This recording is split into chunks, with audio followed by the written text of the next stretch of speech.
Bine v-am găsit, dragii mei din Zodia Săgetător, oriunde v-ați afla. Bine ați venit tuturor pe canalul meu Tarot Flor de Loto. Numele meu este Nina, pentru cei care nu mă cunosc, și ca de obicei mă bucur să vă am alături la fiecare lectură, atât pe dragii mei abonați, cum de asemenea și pe cei care poate sunteți pentru prima oară aici pe canal. Azi voi face, așa cum v-am obișnuit, o lectură temporală, fără limită de timp, o lectură pe care voi să o puteți urmări oricând doriți sau atunci când apare în viața voastră. Un lucru important de care de fiecare dată vă readuc aminte este acela că voi vă construiți viitorul. Voi sunteți stăpânii propriei voastre vieți, așa că vă rog din suflet să luați decât acele mesaje care rezonează cu voi, iar restul lăsați-le să zboare în univers, pentru că sigur sunt pentru alte energii, pentru alte persoane care într-o mai mică sau mai mare măsură au o legătură cu Zodia Săgetător. Așa că, dragilor, toți cei care aveți Soarele, Luna, Venus, Ascendentul sau orice alt aspect astral important pentru voi și care are legătură cu Zodia Săgetător, atunci această lectură este de asemenea și pentru voi. Și spuse toate acestea, haideți să vedem ce ne spune acest minunat oracol Yin și Yang pentru dragii mei din Săgetător pentru următoarea perioadă de când voi urmăriți această lectură. Să vedem.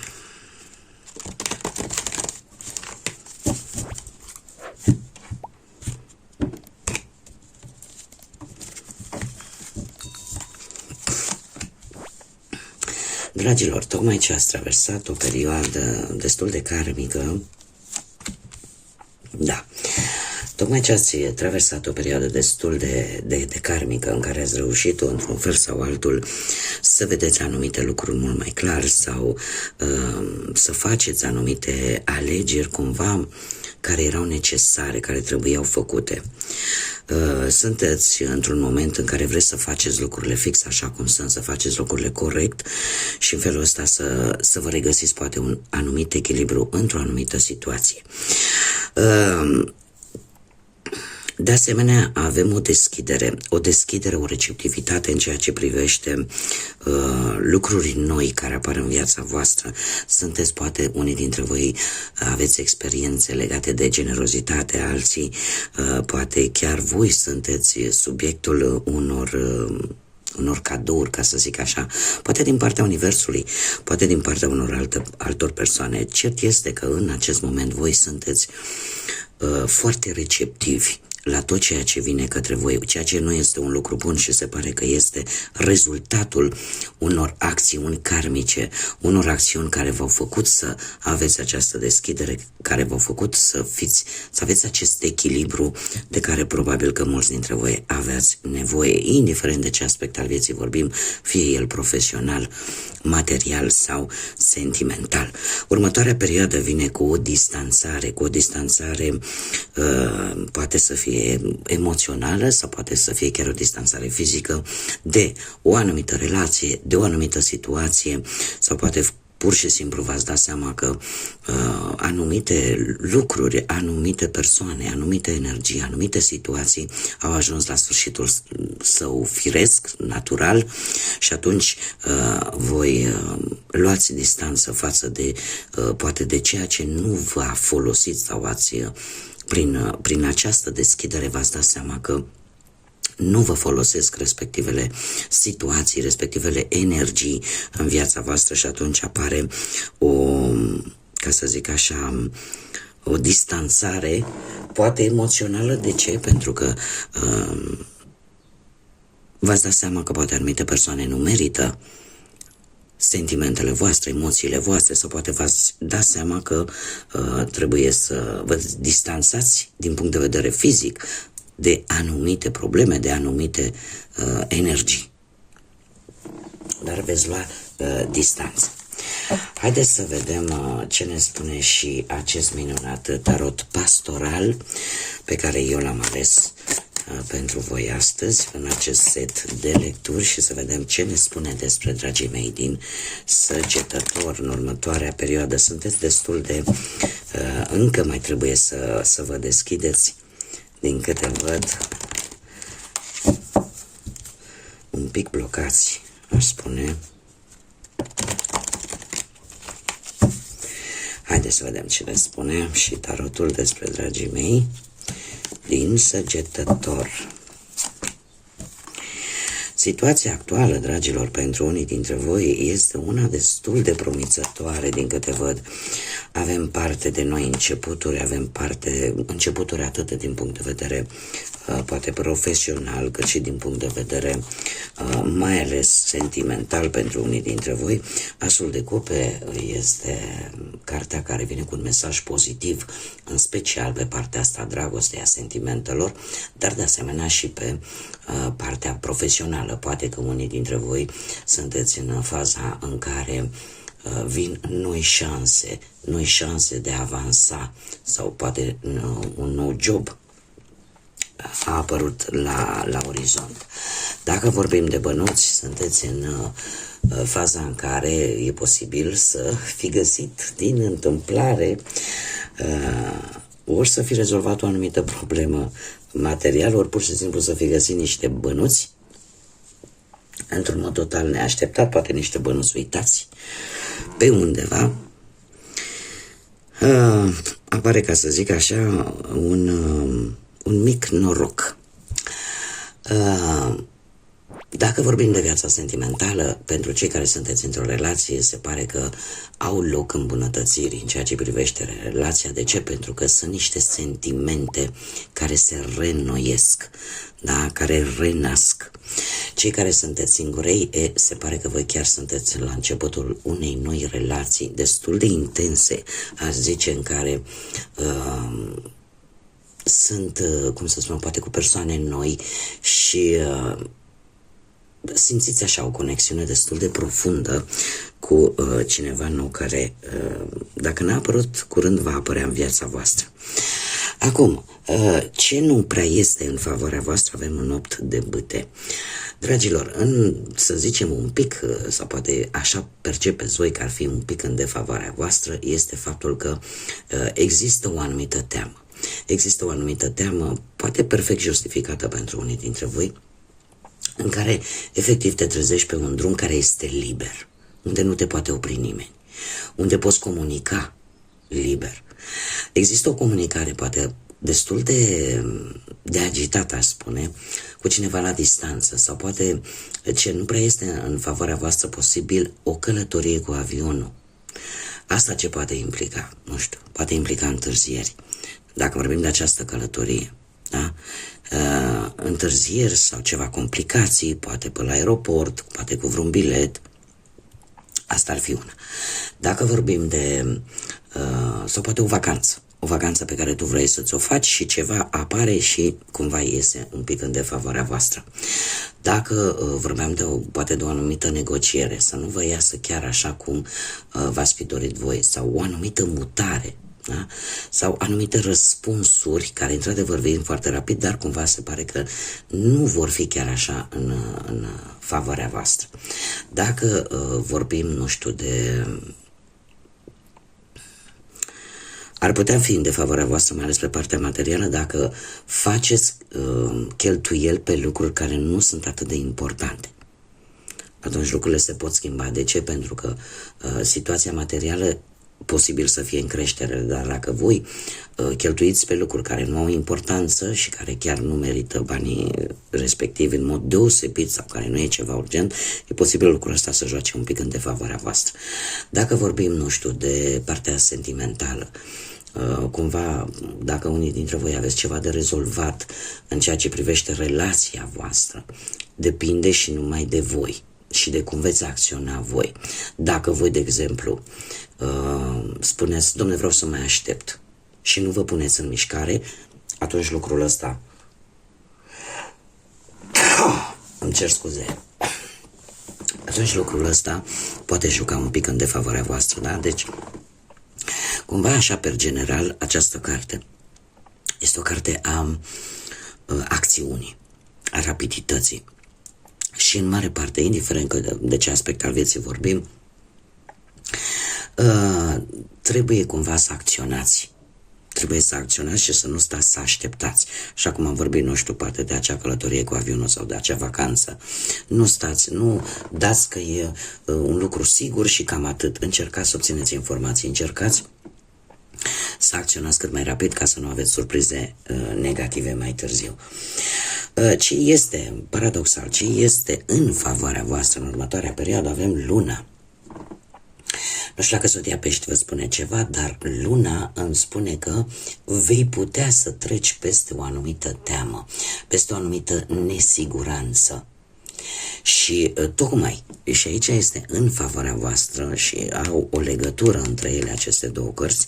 De ce spun lucrul ăsta? Pentru că tocmai faptul că voi nu vedeți lucrurile foarte clar, faptul că vă intrigă anumite lucruri care, sau situații care parcă vă lasă un pic în aer așa și nu vi se dau anumite răspunsuri concrete, lucrul ăsta pe voi, cum bine se știe, voi sunteți curioși și sunteți aventurierii zodiacului, vă ridică niște semne de întrebare și asta vă face pe voi să luați măsuri în așa fel încât, și asta va fi un lucru pozitiv, favorabil pentru voi, pentru că toată această incertitudine, toată această teamă, toată această stare de neclaritate vă va împinge pe voi să luați măsuri, să vă interesați.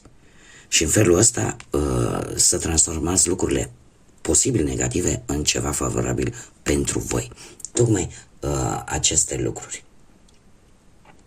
Că parcă nu puteți să luați anumite decizii pentru că nu aveți toate datele problemei sau că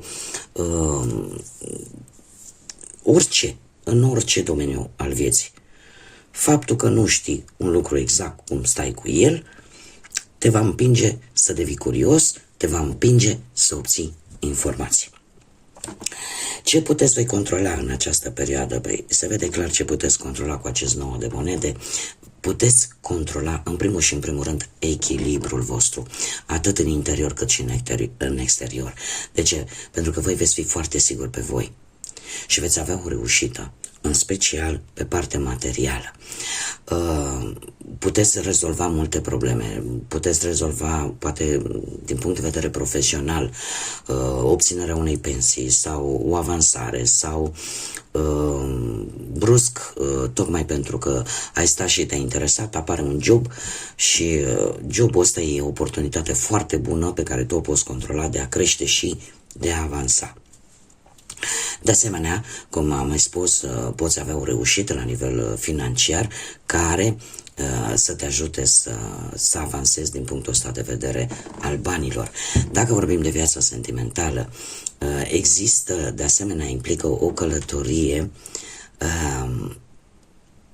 mai ales pentru cei care sunteți într-o pereche. Depinde foarte mult de voi. Voi dețineți controlul vis-a-vis poate de această călătorie sau vis-a-vis în general, dacă nu vorbim de o călătorie, de faptul că tu vei gândi dacă e nevoie de o schimbare în relația ta sau nu. Controlul cumva stă la voi. De asemenea, cei singurei se pare că să veți fi puși în situația unei surprize în dragoste. De ce? Pentru că se pare că iubirea vine către voi, are o conotație foarte intense și controlul va sta la voi.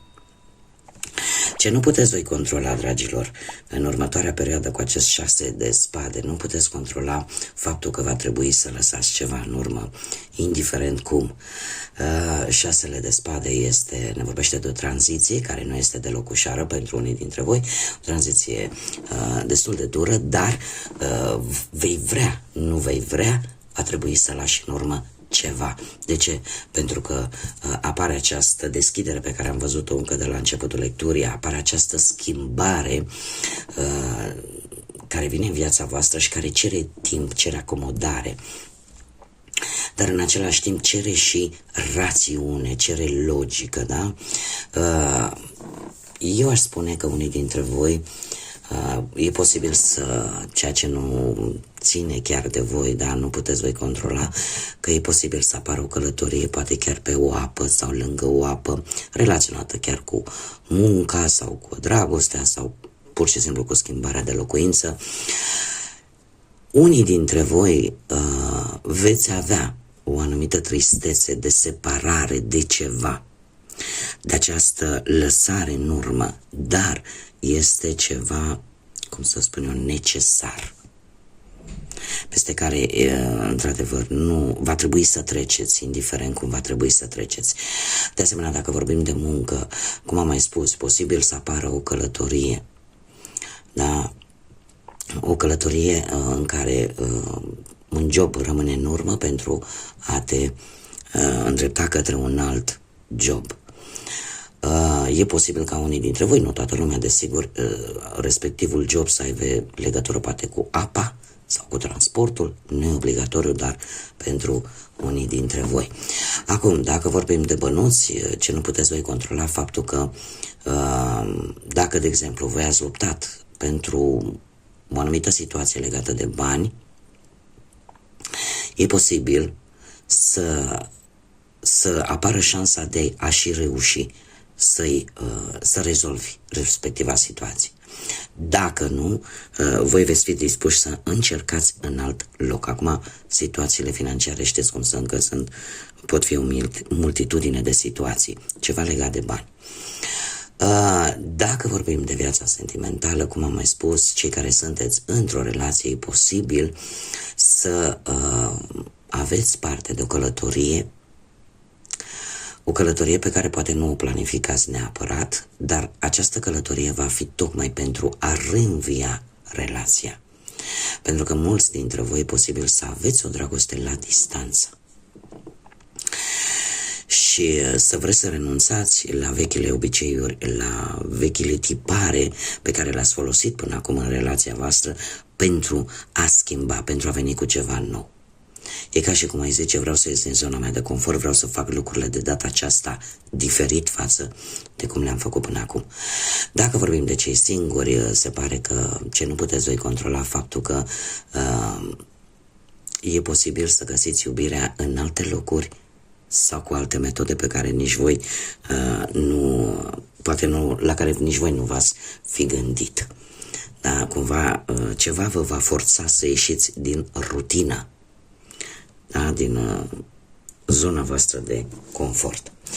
Haideți să vedem ce ne spune și copilul interior din voi, dragii mei din Săgetător, pentru următoarea perioadă. Ce mesaj are pentru voi? Un mesaj, te rog, pentru dragii mei din Săgetător. Și avem limite, dragilor. Avem limite, ne spune așa, că trebuie să faci anumite limite sănătoase, pentru că, în primul rând, trebuie să te respecti pe tine și apoi pe ceilalți. Ce înseamnă asta? Că odată ce impui anumite limite, de fapt, tu te respecti pe tine, dar în același timp te și protejezi. Ce înseamnă asta, pune limite? Păi a pune limite, de exemplu, anumitor energii, anumitor persoane care de fiecare dată, cumva, prin atitudinea lor, prin felul în care comunică cu tine, prin acțiunile lor, fac în așa fel încât tu trebuie să fii așa ca o marionetă care nu trebuie decât să înghită sau nu trebuie decât să accepte respectivele acțiuni, respectiva atitudine. Pe tine, atâta timp cât te deranjează un anumit lucru, o anumită situație, o anumită acțiune, o anumită atitudine venită din partea cuiva, trebuie să înveți să pui o limită. Într-un mod asertiv, într-un mod frumos, dar trebuie să o pui. Știi ce? Până aici. Pot să accept, nu știu, dau un exemplu acum, da? Pot să accept o critică sănătoasă. Mă dau exemplu pe mine. Eu, de exemplu, dacă am avut anumite comentarii total neavenite vis-a-vis de ceea ce fac eu aici pe YouTube, am impus niște limite. În sensul că am spus, indiferent că îți place, că nu-ți place, ai posibilitatea să alegi, ai posibilitatea să faci, să te uiți în altă parte, dar nu voi permite nimănui să mă calce pe mine în picioare sau să mă jignească fără să mă cunoască. Am dat un exemplu. Asta înseamnă să pui limite. Limite sănătoase. De ce? În primul rând, să te protejezi pe tine și, de fapt, cred că în primul rând ar trebui să te respecti tu pe tine și, în al doilea rând, să te protejezi. Da? Pentru că, alminte, restul lumii nu vor face altceva decât să te exploateze și să profite poate de multe lucruri pe care tu poate le ai de oferit. Așa că, dragilor, acesta este mesajul copilului interior din voi învățați să puneți limite sănătoase. E adevărat, nu într-o manieră foarte violentă, dar într-o modalitate în care voi să vă respectați pe voi înșivă și să vă protejați. Bun, dragii mei, cam atât am avut de spus. Eu vă mulțumesc pentru atenție, mulțumesc pentru sprijinul și suportul pe care mi-l oferiți de fiecare dată prin intermediul like-urilor, comentariilor și faptului că vă abonați, că distribuiți videoclipurile mele. Invit, desigur, pe toți cei care încă nu s-au abonat să invit cu mare drag, îi aștept cu mare drag să ne întâlnim aici pe YouTube, este gratuit, așa că mii de mulțumiri tuturor, iar până data viitoare când ne vom reîntâlni, eu vă doresc tot binele din lume, să aveți parte de multă energie pozitivă și, desigur, să fiți iubiți, dragilor.